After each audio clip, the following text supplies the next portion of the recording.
Ang kwentong ito ay tungkol sa isang god na kinakatakutan noon ngunit pinili nito ang mamuhay ng normal sa mundo kasama ang mga tao bilang tagapagpatupad ng mga kahilingan at protektahan ng mga ito sa mga darating na panganib. Isang babae ang hindi mapakali sa kanyang paligid dahil nakakarinig ito ng kakaibang ingay na siya lamang ang nakakaranas kung kaya't pinili na lang niyang magdasal upang humingi ng tulong sa taas sa pagbabaka sakali na may tumulong sa kanya. Isa namang nagngangalang Yato naman ang nakatanggap ng kanyang panalangin upang tuparin ang kanyang hiling. Nakilala ang lalaki bilang isang god at siya ang naatasan sa mundong ito para panatilihing ligtas ang mga tao laban sa mga masasamang spirito na tinatawag nilang phantom. Ang kasama naman itong babae ay ang kanyang kanang kamay na tinuturing ni Yato bilang kanyang sandata. Pero sa araw na rin na yun ay nagpasyang umalis ang babae sa paggamit ni Yato sa kanya bilang kanyang kanang kamay sa kadahilanang wala itong maayos na tirahan at sapat na kakayanan upang tawagin ang kayang sarili bilang isang god. Dahil doon kailangan ni Yato na makahanap ulit ng bago niyang magiging sandata pero bigla itong nakatanggap ng tawag upang ipahanap sa kanya ang isang pusa na nagngangalang My Lord.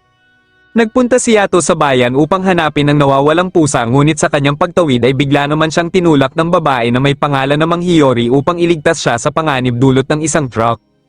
Nakita na lang ni Hiyori ang kanyang katawan sa kalsada na walang malay pero ang kanyang kaluluwa ay wala sa mismo niyang katawan sa hindi maipaliwanag na dahilan. Nagising na lang siya sa hospital at laking pasasalamat nila dahil wala itong natamong malalang pinsala sa katawan. Sa gabi madalas na ring nakakarinig si Hiyori ng mga kakaibang tunog sa kanyang paligid na hindi niya maintindihan. Biglang lumitaw si Yato sa kama ng babae na nagbigay sa kanya ng matinding pagkagulat kay Hiyori. Tinanong ni Hiyori ang kanyang pangalan kaya ipinakilala niya ang kanyang sarili at kanyang sinabi na siya nga ay isang god. Mabilis na tumawag sa pulis si Hiyori upang sabihin na may baliw na lalaki ang nakapasok sa kanyang silid. Medyo naguguluhan pa ang babae sa mga nangyayari kaya umalis na si Yato pagkatapos nito magpasalamat sa kanya. Sa pagbabalik ni Hiyori sa paaralan ay nakakaramdam siya ng biglaang pagkahilo at hindi maalis sa isipan ang pagdalaw ni Yato sa kanya sa hospital. Nagpunta si Hiyori sa lugar upang masigurado na hindi pa naginip ang pagkikita nila ni Yato ng gabing iyon at kanya na ring sinubukan ng paghahanap sa nawawalang pusa. Matagumpay naman na nahanap ni Yato ang pusa pero bigla naman siyang nakaramdam ng isang panganib. Bigla siyang inatake ng masamang ligaw na kaluluwa. Sa pagsugod ni Yato sa halimaw ay bigla naman niyang naalala na wala nga pala ang kanyang kanang kamay. Naroon naman agad si Hiyori upang iligtas siya kaya pareho na sila ngayong nasa panganib. Naalala ni Hiyori ang signature moves ng kanyang paboritong wrestler at nagtagumpay naman ito sa kanyang naisip para sila ay makaligtas sa kamatayan. Hindi makapaniwala si Yato dahil muli na naman siya nailigtas ng isang normal na tao. Kanilang nakita ang katawan ni Hiyori na nakasabit sa bakod bago pa ito magtanong ng patungkol kay Yato. Sinabi ni Yato sa kanya na siya ay kabilang na din sa mga ligaw na kaluluwa ngunit siya ay hindi pa naman patay dahil ang kanyang kaluluwa lang ang ganon kapag nagpa siya na itong humiwalay sa kanyang katawan. Mabilis namang nakiusap si Hiyori sa kanya na kung maaari ay ibalik ni Yato sa normal ang dati niyang katawan. Pumayag naman si Yato kapalit ng 5 piso pero ang totoo ay maging siya ay wala ding alam kung papaano niya iyon gagawin. Sa paaralan nagising na lang siya na wala na naman sa kanyang katawan ang kanyang kaluluwa kaya naman tinawagan niya si Yato dahil inakala niya na bumalik na sa normal ang lahat. Sinabi ni Yato na hindi madali ang kanyang gagawin dahil bukod sa marami siyang trabaho ay kinakailangan rin niyang makahanap ng spirit upang gawing sandata. Sinabi ni Yato sa kanya na huwag siyang mag-alala tungkol sa kanyang pangako dahil kanya naman daw yung gagawin dahil nakapagbayad na ito ng 5 piso advance. Bigla naman siyang nakatanggap ng tawag para sa kanyang trabaho kaya agad na itong umalis. Nagpa siya si Hiyori na maghanap ng mga ligaw na kaluluwa para kay Yato upang gawing kanang kamay niya. Sino ang mag-aakala na ang isang god na katulad nito ay nagawang pasukin ng trabaho sa paglilinis ng mga palikuran para lamang magkapera? Makalipas ang ilang oras ay nakatanggap ito ng tawag mula kay Hiyori upang ipaalam na may nahanap na siya na pwede niyang gawing sandata. Pero hindi naman ito kinatuwa ni Yato dahil sobrang laki namang kaluluwa ang nahanap nito tapos may masama pa itong enerhiya. Mabilis silang hinabol nito dahil pareho silang walang magawa na hindi maipagtanggol ang kanilang sarili. Agad namang napansin ni Yato ang isang batang ligaw na kaluluwa kaya naisipan niya ito gawing sandata niya at siya ay nakipagkontrata dito.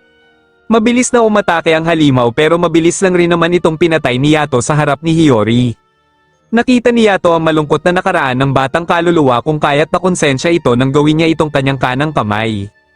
Ang espada ay agad namang naging tao at pinangalanan niya itong Yok-ine at sinabing ang kanyang master simula ngayon ay si Yato na lumikha sa kanya. Dahil ang ating bida ay isang god na walang pera kaya naman tig-isang tinapa ang kanilang kakainin na tinangkapang nakawin ng isang pusa. Nagpasya na lang silang makipagkita kay Hiyori upang sila naman ay makakain ng masarap at kanilang nilantakan ng pagkain na parang wala ng bukas. Nagpasalamat naman si Yakine sa pagpapakain sa kanila at kanyang naitanong sa kanya kung papaano niya nakilala ang isang god na pulubi. Sinabi sa kanya ni Hiyori ang tungkol sa kanyang problema kung kaya't yun ang dahilan bakit sila nagkakilala. Nakatanggap naman ng tawag si Yato para sa isang trabaho ngunit bigla silang napunta sa kakaibang lugar kasama si Hiyori dahil sila pala ay ipinatawag dito. Si Tengen-sama ay isang god ng pag-aaral kaya ang laki ng paghanga nila Hiyori at Yakine sa kanya maliban kay Yato na tinatawag ang sarili bilang god pero wala naman daw silbi ayon sa kanilang dalawa. Sila ay pinatawag ni Tengen-sama dahil sa maraming student ang kailangan ng tulong nila dahil na rin sa kapabayaan ni Yato sa kanyang tungkulin. Gusto ng matanda na sumali si Yato sa kanyang grupo kaya kanya itong tinutukso gamit ang agwat ng kanilang kinikita. Lumitaw ang isang babae na kinagulat ni Yato dahil ito ang kanyang kanang kamay na iniwan siya at piniling magsilbi kay Tengen-sama. Tinanong siya ni Hiyuro at Yakine patungkol sa pagkatao ni Yato pero ang kanilang pagkakilala kay Yato ay iyon din ang sinagot sa kanila ni Tomwon, ang pagkawalang silbi. Sinabi sa kanila ni Tengen-sama na ang kanilang magiging trabaho ay iligtas ang mga taong kinakain ng depresyon upang sila ay hindi humantong sa pagpapakamatay. Gustong makatulong ni Hiyori sa mga tao ngunit sinabi ni Yato na hayaan na nila ang mga taong nagnanais na wakasan ang kanilang mga buhay. Nagalit sa kanya si Hiyori dahil sa pag-abandona niya sa mga taong kailangan ng kanyang trabaho. Mabilis na umalis si Hiyori para maghanap ng mga masasamang enerhiya sa bawat tao na meron nito. Muling pinaalala ni Yato kay Yakine ang kanyang kalagayan bilang kanyang sandata kaya naman maghanda ito sa una niyang mission. Nakita niya ang isang masamang phantom at kanya itong inatake pero madali lang siya nitong naiwasan. Lumitaw ang ilan pang mga phantom at kanila siya nitong inihikayat na sumama sa kanila. Kanilang tinulak si Hiyori sa riles ng tren ngunit sakto namang naroon agad si Yato kasama si Yakine upang iligtas siya sa kapahamakan at mabilis silang sumakay sa tren. Sila ay papunta sa isang lalaking nawawala ng pag-asa at nagnanais na wakasan ang kanyang buhay dahil na rin sa sobrang depression. Nagmamadali si Yato sa pagpunta kung nasaan ito dahil ilang segundo na lang ay nalalapit na ang tren upang kunin ang buhay nito. Sinagawa na ni Yato ang kanyang pag-atake at mabilis na pinatay ang phantom kaya naman kanilang napigilan ang isa na namang panganib. Hindi ba sinabi mo na hayaan na lang natin ang mga taong gustong magpakamatay pero bakit mo siya tinulungan ayon kay Hiyori? Sambit naman ni Yato sa kanya na ayaw niya lang na may mamatay sa kanyang harapan. Kahit na masakit ang buhay dapat alam ng bawat tao kung ano ang dahilan bakit sila nabubuhay sa mundo ayon pa kay Yato. Napagtanto ni Hiyori na ang mga taong kagaya ni Yakine na tinatawag na regalia ay ang mga taong nais pang mabuhay. Ngunit ang ibang tao na sinasayang ang buhay ay iyon ang hindi lubos na matanggap ni Yato sambit pa ni Hiyori habang naiiyak ito. Sa gabi habang natutulog si Yato ay hindi pa rin niya maiwasan na kanyang mapanaginipan ang kanyang pinapangarap na maging mayaman at maging sikat sa mga babae. Sa umagang iyon dinalhan sila ni Hiyori ng kanilang makakain habang si Yakine ay nagrereklamo dahil hindi siya nakatulog ng maayos dahil sa sleeping talk na ginagawa ni Yato kagabi. Sambit nito na walang matitinong babae ang makikipagkamay sa kanya dahil palaging pawisin ang mga kamay nito. Sinabi ni Yato sa kanila na kanyang ipapakita ang totoong niyang lakas bilang isang god at patutunayan nito na ang kanyang pangarap ay magkakatotoo. Bigla na lang nitong nilabas ang isang malaking palayok at kanyang pinagmalaki ang kanyang mga kayamanan na makakatulong daw sa kanya sa kahirapan. Ngunit sinira ng dalawa ang malaking palayok niya dahil alam naman nila na nagsisinungaling lang ito sa kanila.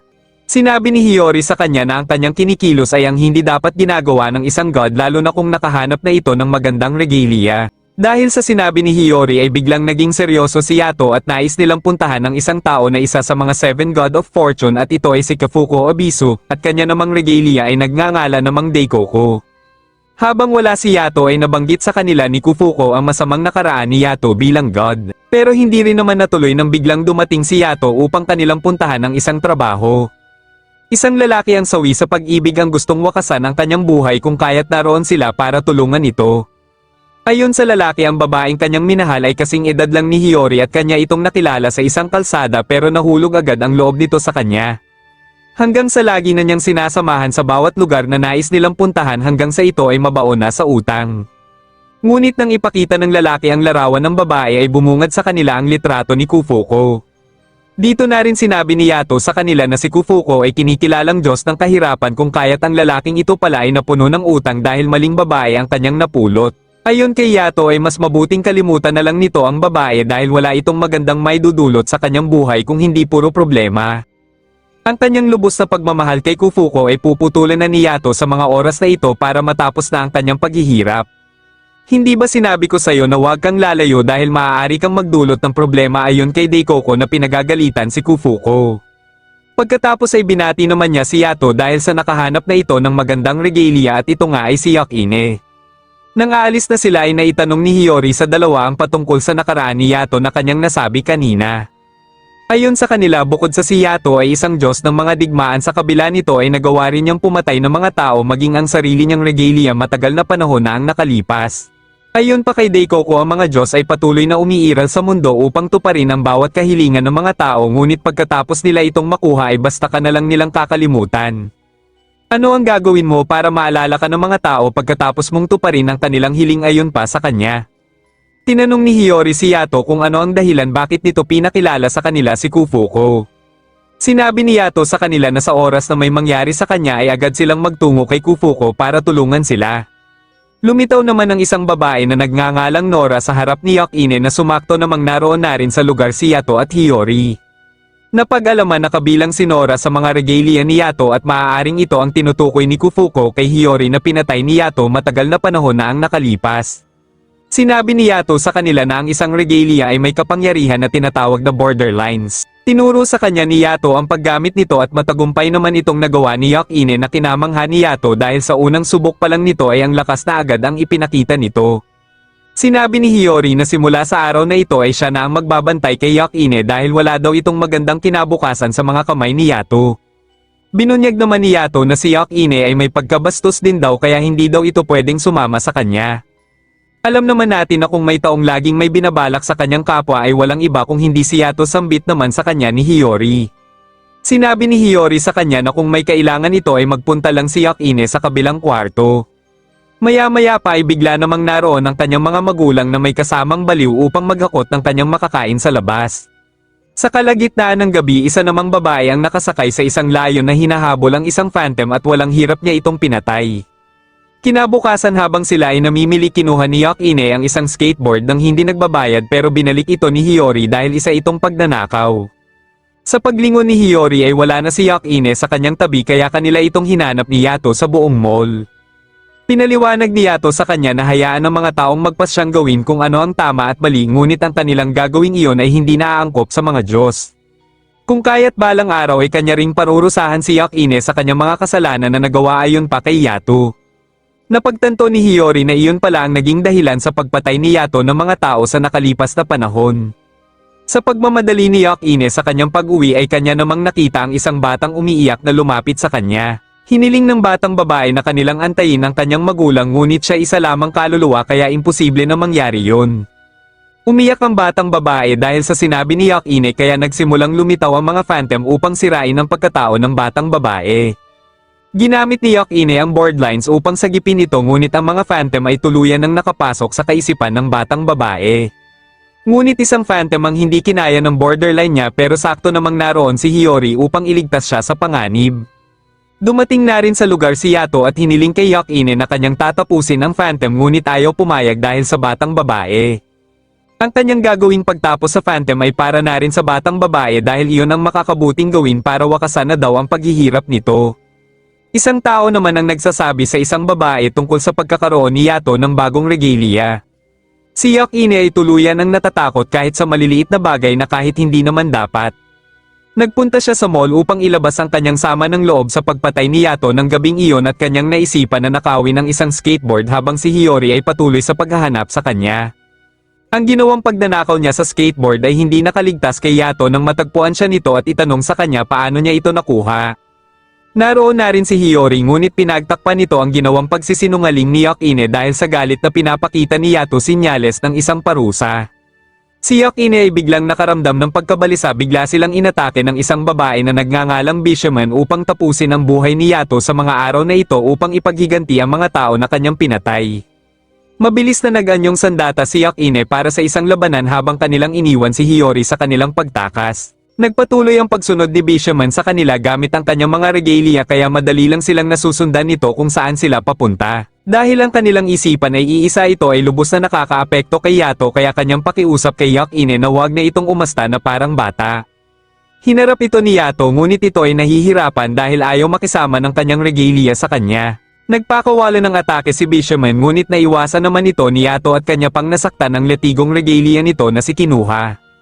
Ang pagpatay ni Yato ng regalia noon ay binunyag ni Bishaman dahil sangkot ito sa kanyang nakaraan kaya lalong nahihirapan si Yato sapagkat lalong nawala sa focus si Yakine nang ito ay kanyang malaman.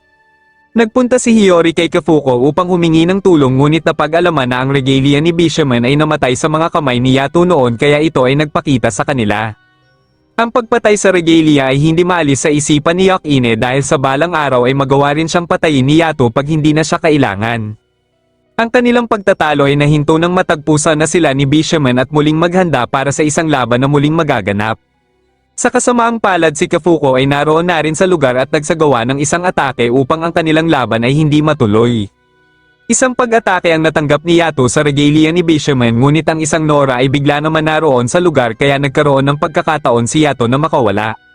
Naghayag ng planong pag-atras ang regalia nito dahil nagtamo na ng mga pinsala ang kanyang mga regalia upang sila ay hindi na makapagpatuloy.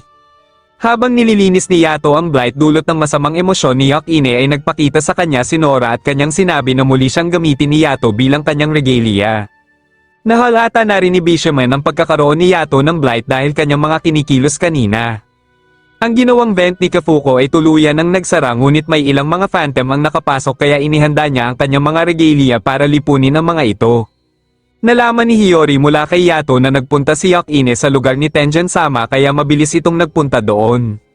Nais magsilbi ni Yakine kay Tengen-sama dahil gusto niyang mag-quit bilang regalia ni Yato ngunit ang matanda ay hindi pumayag dahil ayaw niya itong maging Nora. Ayon kay Tengen-sama ang isang regalia na pwedeng maging regalia ng lahat ay tinatawag na Nora at dahil dito ay maaari niyang ipagkanulo ang kanilang amo kaya sila ay tinuturing na basurang regalia ayon kay Tengen-sama. Habang iniisip ang kalagayan ni Yakine ay nagpakita si Kazuma sa kanyang likuran upang sabihin sa kanya ang pagkakaroon ni Yato ng blighted dulot ng masamang emosyon ni Yakine. Ang patuloy na pagtatanim ng masamang emosyon ng isang regalia ay lubos na makakaapekto sa nagmamay-ari sa kanila na maaari nilang ikapahamak pag hindi ito naagapan kung kaya't si Yakine ay kailangan na nilang itapon. Natagpuan na ni Yato si Yakine upang ito ay kanyang isama sa kanyang trabaho ngunit dapat ay itigil na niya ang pagtawag sa kanyang sarili bilang god at lumipat na lang sa worker agency. Nagpunta din sa tindahan si Daikoko kasama si Kafuko kaya kanya itong pinalabas dahil baka magdala ito ng kamalasan sa kanya. Gusto nilang ipasa kay Yato ang isang trabaho dahil ito ay hindi nababagay sa kanila pero siya ay hindi interesado sa pinapagawa sa kanya. Naramdaman na naman ni Yato ang ginawang pagnanakaw ni Yakine sapagkat ang kanilang kaisipan ay iisa ngunit ito ay tinanggi ni Yakine. Sa kanyang pagtakbo ay nahulog nito ang pera na kanyang ninakaw kay mas lalong tumindi ang kanyang galit. Mabilis na umalis si Yato para sa isang trabaho pero sinundan siya ni Hiyori para ipaalam sa kanya ang tungkol kay Yakine. Ang nangyayari sa pagitan nilang dalawa bilang god at regalia ay hindi agad matatapos hanggang hindi ito tinuturing ni Yato bilang isang tao hindi bilang isang sandata sambit ni Hiyori sa kanya. Muli na namang nagpakita si Nora sa kanya upang lalong sirain ang kanyang emosyon para tuluyan ng mawala si Yakine sa landas ni Yato. Ang kagustuhan ni Nora na gamitin siya muli bilang kanyang regalia ay hindi sinang-ayunan ni Yato at kanyang kinuha si Yakine upang kanilang patayin ang isang phantom na pinapatrabaho sa kanya ni Daikoko. Ang balat ng phantom ay masyadong matibay kaya ang ginawang pag-atake ni Yato ay napawalang silbi pero sa pangalawang pagkakataon ay matagumpay na niya itong napatay. Kinabukasan hindi maalis sa isipan ng sinabi ni Kazuma sa kanya tungkol sa kalagayan ni Yato na maaari itong mamatay pag nagpatuloy si Yakine sa kanyang mga masamang kinikilos. Inakala niyang sinisilipan siya ni Yato at Yakine nang kanyang makita ang mga ito sa banyo ngunit naroon sila para sa isang trabaho tungkol sa isang batang lalaki na naroon rin sa lugar. Ang batang lalaki ay laging binubuli sa paaralan kung kaya't naroon sila para tulungan ito dahil humahalin tulad daw ito kay Yakine na laging nag-iisa. Ang pagkumpara ni Yato kay Yakine ay hindi niya nagustuhan sapagkat ang lahat naman ng kanilang trabaho ay nagawa niyang ng maayos kaya walang dahilan para ikumpara niya ito sa kanila. Habang masayang nagdidilig ng halaman si Kafuko ay naroon si Bishaman upang itanong sa kanya kung saang lugar matatagpuan ang mga lagusan na kanyang binuksan noong gabing iyon upang kanilang ayusin. Naghihina dahil magkakilala si Kafuko at Bishaman ay naghihinala ito na sinadyang buksan ni Kafuko ang mga lagusan upang tuluyan siyang malayo kay Yato. Tinanggi ni Kafuko ang kanyang paghihinala ngunit ito ay may pagbabanta na sa oras na may mangyari kay Yato ay hindi siya magdadalawang isip na gumawa ng napakalakas na bagyo para kay Bishaman kung kaya't ihanda nito ang kanyang sarili.